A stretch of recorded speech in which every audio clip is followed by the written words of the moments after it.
Welcome back to Tecnoguia's video. In this video, I am going to show you how you can deactivate the offline mode on Instagram. What we are going to do is go to Orb Life or Instagram and we can see Orb Life and go to three lines in the upper right corner.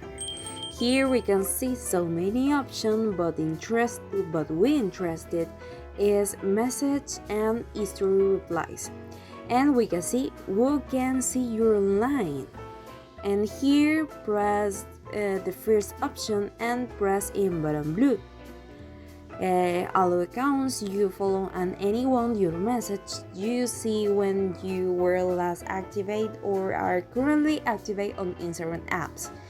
When this is turned off, you won't be able to see the activity status of other accounts. And that's all, guys. Thanks for watching this video. Don't forget to subscribe our channel for final step.